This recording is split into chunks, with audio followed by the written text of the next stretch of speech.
Hello, this is Michael Hexter, and welcome to Politics 2100 here on YouTube. So this episode I'm calling Biden's Clever State of the Union Entrapment of the GOP is a mere hint of what all Dems should do all the time in capital letters. So we had a kind of interesting State of the Union for this week for the first time in a long time. And in it, Joe Biden slyly got the GOP majority in the House, and also just in the GOP in attendance. Also, senators were in attendance at the State of the Union. So, but anyway, got them to agree verbally to not cut Social Security and Medicare in a way that was filled with sort of Joe Biden style missteps in terms of, he said, that they're on the table or they're on the list, or he used a way that made it appear reversed. It was obviously what he meant, but he sort of said almost the opposite. In other words, he should have said they're off the table when he said essentially they're on the table, or on the list or off the list. But anyway, but the intention, everyone sort of went along with that, was to get them to sort of to say, yes, we're against cutting Social Security and Medicare. Now, this is something that is a break from the trend that I've been documenting here and also in the blog, Politics 2100 blog, about how basically the media and the Democrats have been going easy on the Republicans for a very, very long time, and also the right wing further right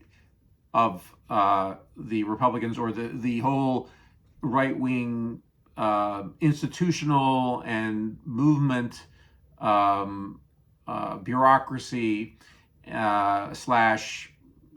groups, whatever, that group has been protected by the media, and is continuing to be protected by the media even this week. But anyway, and also the Democrats sort of combined in a way to shelter them, to kind of to closet them, to pamper them, and not to attack them forthrightly and clearly, or only to do so in sort of indirect ways that are very holding back criticism of them. So in this case, it wasn't actually a frontal assault on the GOP, but more of a sort of course you don't actually believe, Joe Biden saying to the Republicans, of course you don't really want to. I mean, I read somewhere that some of you, that there's some of you that want to cut Social Security and Medicare, and he has the Rick Scott's document to show that, to prove that, and he said, you can contact my office, and I can send you that document. But everybody in the room was saying, no, we don't want to cut, including them, the Republicans, we don't want to cut Social Security and Medicare. So this was, a clever move by Biden. Another president, with another style, might have done it differently, and might have done it different, would have done it more effectively. But in any case, that is his way to falsely, in a way, claim that many Republicans are against cutting Social Security and Medicare, when they mostly vote. Their voting record shows they mostly want to do that, but they don't want to say that they're doing that. They want to do it behind a veil of some kind. And so, and the Democrats have also helped provide that veil, and that veil has often been deficit hawkery and pro-austerity thinking that the Democrats also support, especially mostly the centrist, or whatever so-called moderate Democrats, the right of center Democrats, including the former president Barack Obama. They were actually, fell into the whole deficit hawk narrative as a cover to attempting to cut or sunset Social Security and Medicare, which is something that Wall Street is very intent upon. So anyway, and also other donors, but particularly the financial services industry, and who are big donors to both parties. So anyway, this my title of this videos though is to sort of point out that this slight crack in this sort of coddling of the Republicans and the right wing that the Democrats and the media have done, this slight crack where Biden really put the GOP under some pressure on national TV, that is a mere suggestion of really what the Democrats should be doing all the time. And actually, Cenk Uygur, in a Young Turks video, which I will put in the description box, a link to it, was as rightly points out that Democrats all the time could be pointing out the intent of the GOP in terms of their actions, not only just having created this document that Rick Scott created. In terms of their actions, are always trying to cut social spending and doing all kinds of things that are unpopular with the American people. And now you think, well, of course you might think that of course Democrats are doing what I'm saying all the time, but they're not, or very, very few of them are. They are the Democrats that receive substantial donations from large corporations, including financial service corporations, are not forthrightly standing there and exposing the Republicans in pointing out to them, especially on the campaign trail, among other places, a very, very important place to be doing that the Republicans are constantly doing things that are against the people, okay, that are against what their constituents want, what support their constituents. In this case, Social Security and Medicare, also student debt forgiveness, all these things that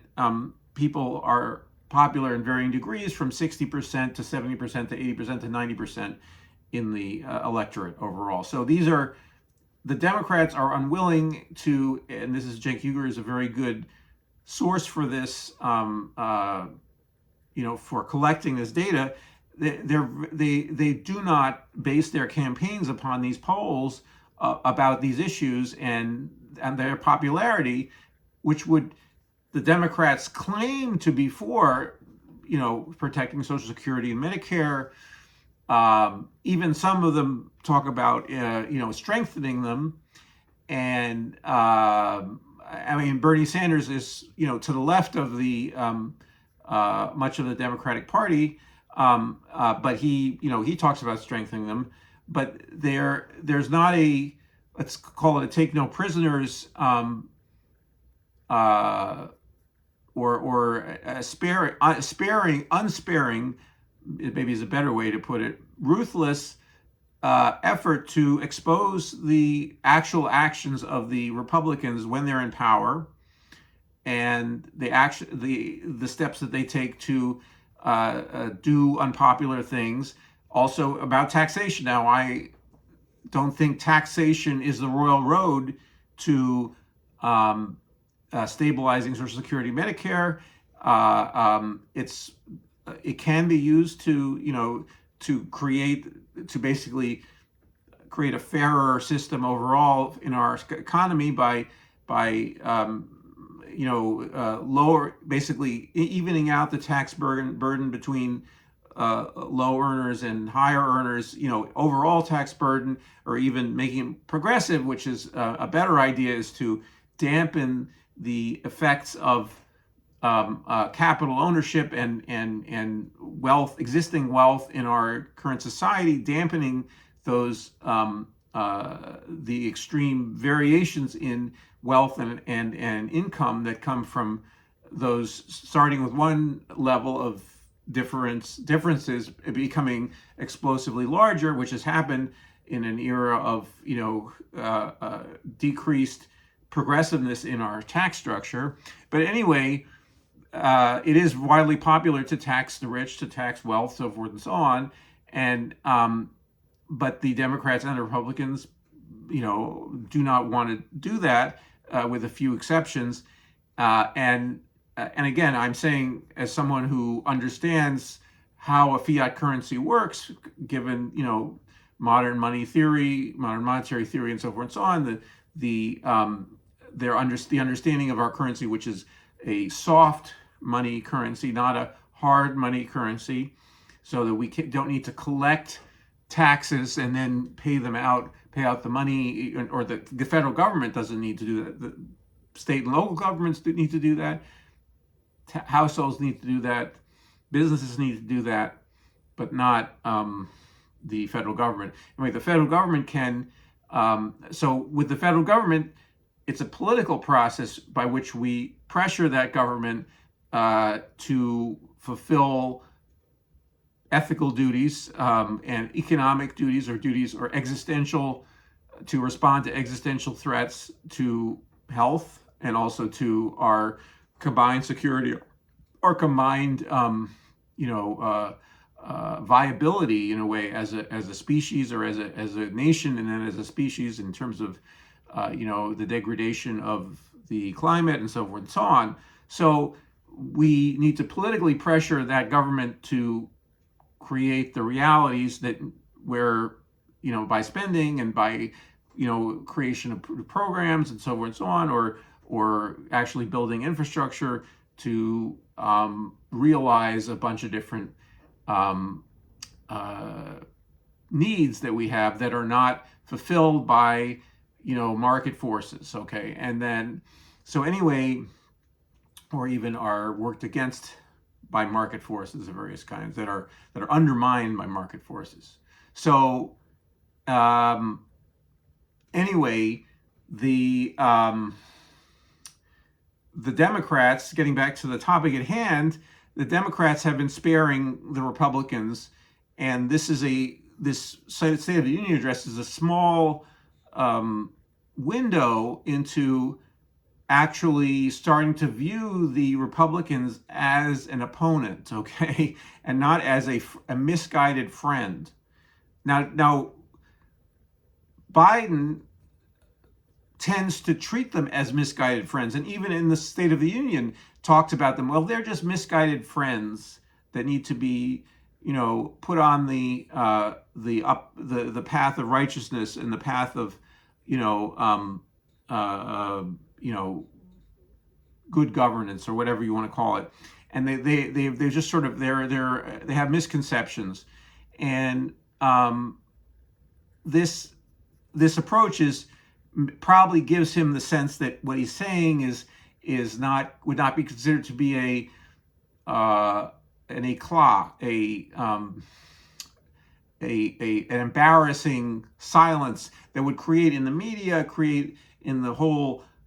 public discourse, a sense of that he had breached a taboo, because he used this language of, they're just misguided, or some of them are misguided, some of them are good people, they just, so talking them as if they are his friends. And so, that it appears to be clever, but within the State of the Union, he was more treating them as, well, that's really just my rhetoric, but there are opponents that need to be, called on the carpet, so to speak, for what they have put out and what they might do against the interest of the American people. But anyway, this is just the Democrats should not support that language, okay, of misguided friends when they talk about the GOP. They're not maybe enemies in the sense that the GOP talks about the Democrats, but they are, in terms of an enemy in an armed conflict, but they are opponents. They are jockeying for position for where there's a limited supply of power, political power, in other words, seats, and then the ability to invest, in other words, having the majority and then even having a supermajority, whatever you need to do to get your agenda through. But certainly just the majority in the House House of Representatives, and abolishing the filibuster, which is something they don't do because it's also something that the donor class doesn't want them to do, and something that also the Republicans don't want them to do in the Senate, that would allow them also in the Senate to be able to rule by majority, but still this is again a majority that's really a super majority numerically, because there's 40 million more people are represented by Democratic, even though it's a 50-50 Senate, by Democrats than Republicans, because of the size of the states that the Democrats tend to be be elected in the Senate, so in terms of their populations. So anyway, so the Democrats need to continually face the Republicans as agents of bad actors in the economy, and as people who are not acting in the interests of their constituency, and that they are now the Democrats also do the same thing. So it's hard for the Democrats to be the sort of forceful, what's called populist, but it's really just good government representation. In other words, that they need to represent the people. Or sounds like populist and people are close, but it's like using the word populist to describe just listening to your constituents and acting in their interest. To call that populism is makes it sound like a special ideology is required to be representative of the people who elected you. But unfortunately, in our money-soaked politics,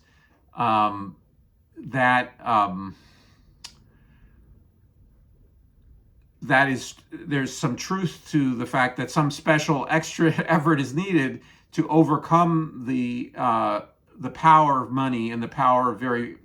entrenched special interests over politicians, because they accept money from them, and that they accept lots of money from them. And so anyway, the Democrats need to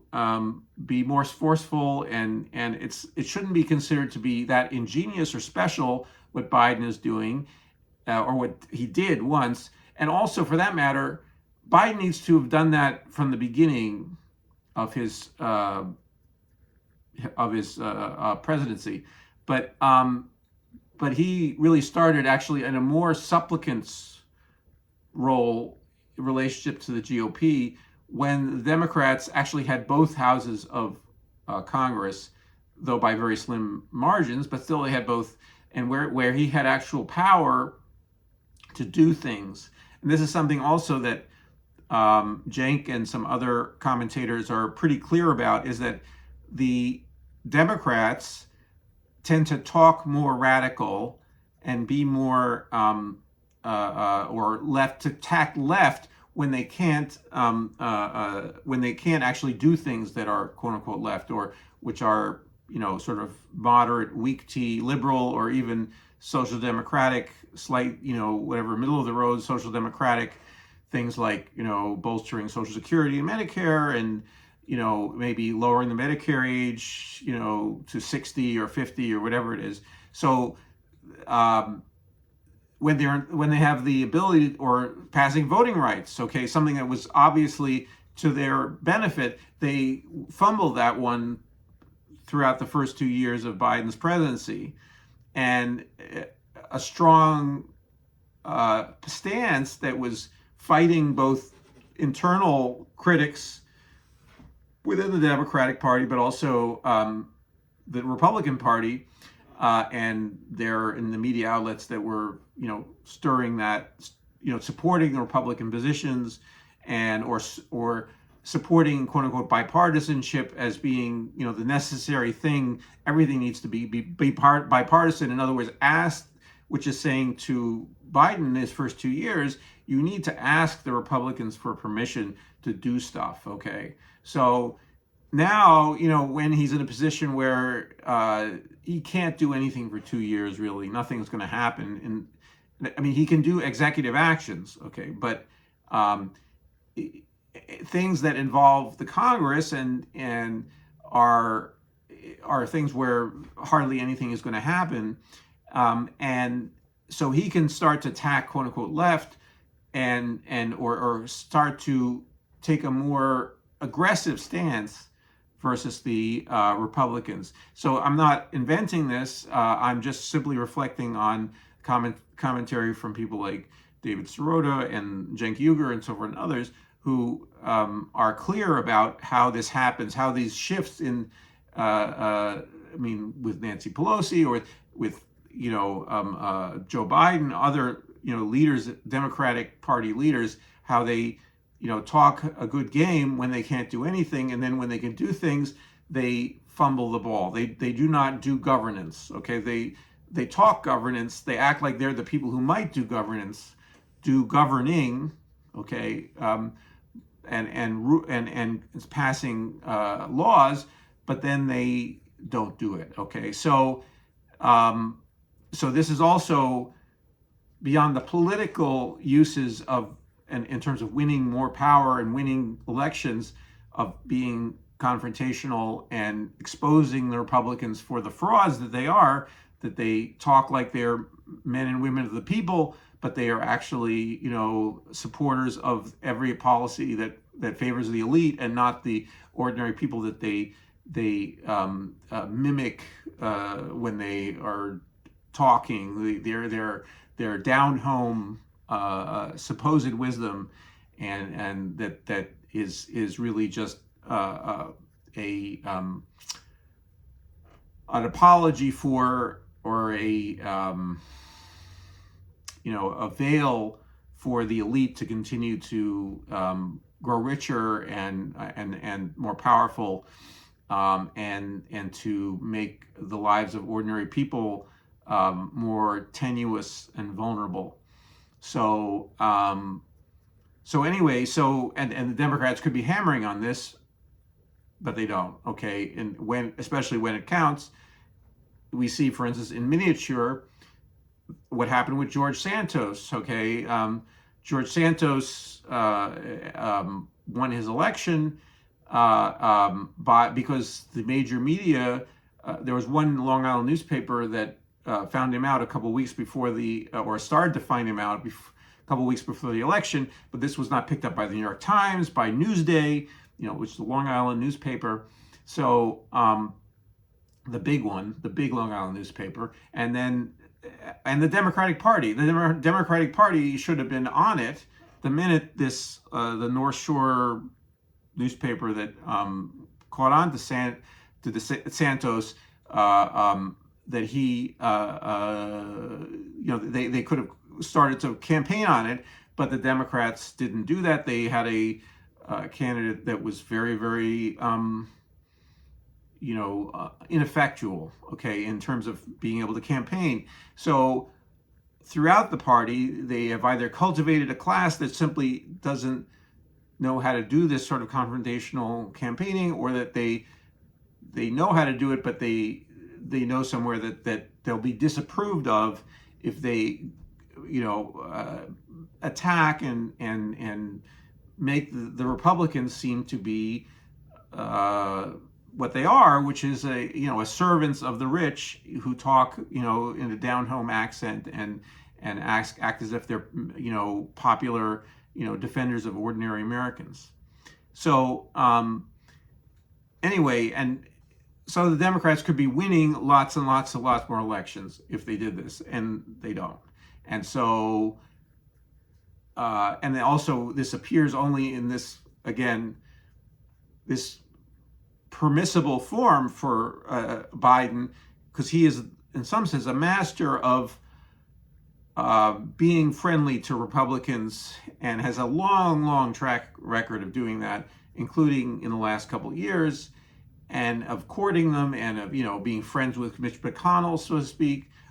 whatever, friends with Mitch McConnell, so to speak. And so he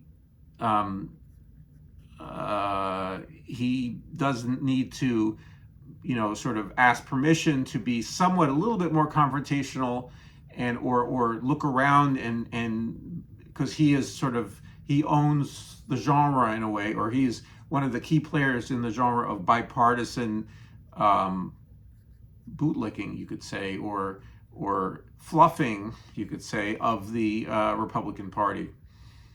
Anyway, so I just wanted to put this out there because I'm going to actually build on this idea in the next few episodes to talk about what Democrats should be doing beyond being more confrontational and exposing the Republicans, and